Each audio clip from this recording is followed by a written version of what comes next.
meaningful to me. I was writing about, I think maybe 15 years ago, I was writing a book on racial reconciliation, and I was going to call the book The Shades of Gray.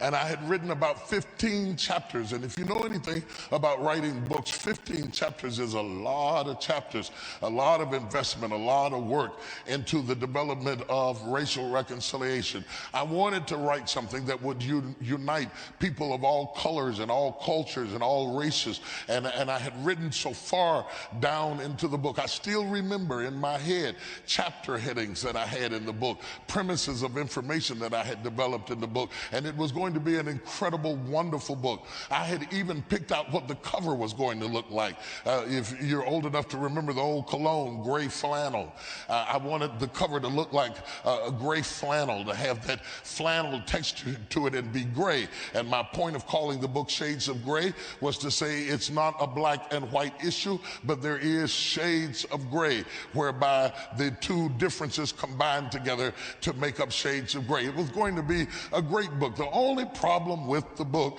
is that I started traveling.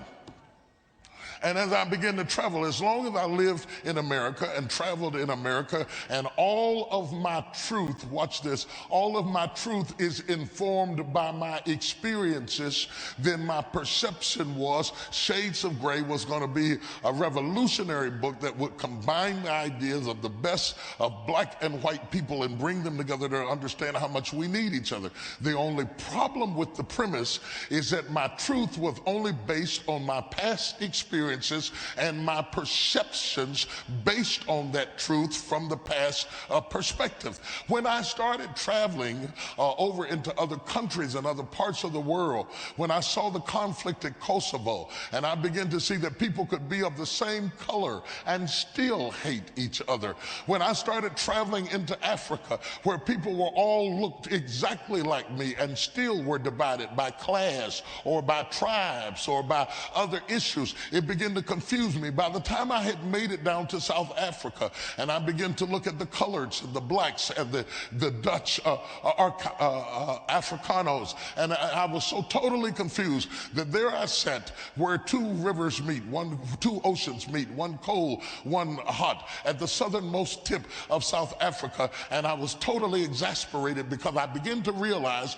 that my perspective and perception of truth was only based on my past experiences and the Western mentality that I come from. And now that my world was bigger, I had to flee the raft, the small raft of my thought pool, into the ocean of a much broader perspective that was so huge and so comprehensive that I put the book on hold, because I realized that truth that is only based on past experiences is not truth at all, because your past experiences are so limited that it may very well affect whether you see the rabbit or the duck.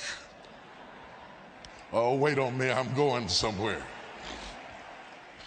And so we all, through the sunglasses and the lenses of our experiences and the information to which we have been exposed, develop certain ideas, doctrines, philosophies that bring us into certain realms of truth. And the misnomer that we make is to think that our perception of what we see is all that there is to what we see. Now, I'm going to lose you today if you're not thinking. Are you with me? You're still with me so far? Because I'm going to take what I just taught you, what I just showed you with the duck and the rabbit. I'm going to take what I just showed you with the 96 Theses. I'm going to take what I just showed you with the book that I did on the Shades of Gray. I'm going to take what I just showed you and with what I talked about the World Wide Web, and I'm going to take all of that various information that I just gave you, and I'm going to put it in a funnel. You know what a funnel is? How many people have seen a funnel? A funnel takes something that's broad and narrows it down so it focuses on one thing. Everything that I just gave you is funneled truth that I'm now going to point at this text. Because now that you have an understanding of what a shifting it costs When we got computers and technology, people lost their jobs. People had to go back to school again. They had to re-equip themselves with skills again. They were no longer considered professionals anymore. A shifting came when we discovered DNA and we began to understand genetic codes, and all of a sudden diseases became curable that weren't curable before. You could take the kidneys out of one person and put it into another person and graft and take. In a way, a shifting came in how everything was done. When Martin Luther tapped the 96 Theses on the Roman Catholic Church, a shifting came, and the entire religious frontier and their perspectives about everything changed. The world was still the same, but the perception was changed by the added component of truth. Whenever this happens, every beholder, every viewer has to make a decision. Do I stay on the safe, familiar raft of my past experiences and cleave to my perceptions, even in the face of new truth? Or do I have the courage to release my grip off the raft of my ideas and leap headfirst into the pool of a bigger stream of consciousness? Many people will hold on to that which is familiar and avoid the opportunity to lunge into that which is progressive. But there are those amongst us who are so hungry to get it right that even if we have to renounce what we have said before, we are willing to renounce it so that we might plunge into a broader stream of consciousness and understand truth that we have never seen before. Ask your neighbor, say, are you going to stay on the raft or leap into the ocean? It's the same concept. It's the choice that Peter had to stay on the boat.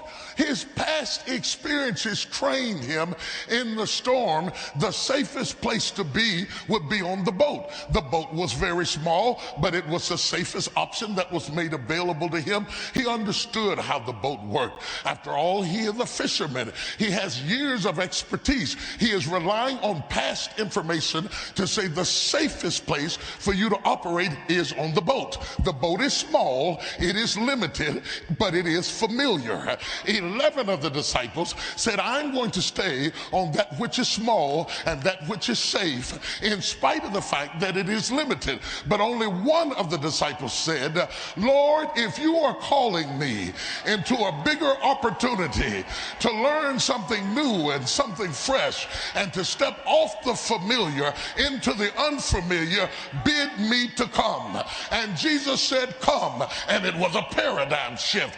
And all of a sudden, everything began to change. Same boat, same disciples, same Jesus, but one word changed the perception of what could be done. And if Peter was willing to forsake all truth as he had known it before and step into the unfamiliar of walking on something he had never walked before, as long as his perception became bigger than his circumstance, he could rise above his situation. The only trouble is, once you step into a bigger stream of consciousness, you can't walk out here and think back.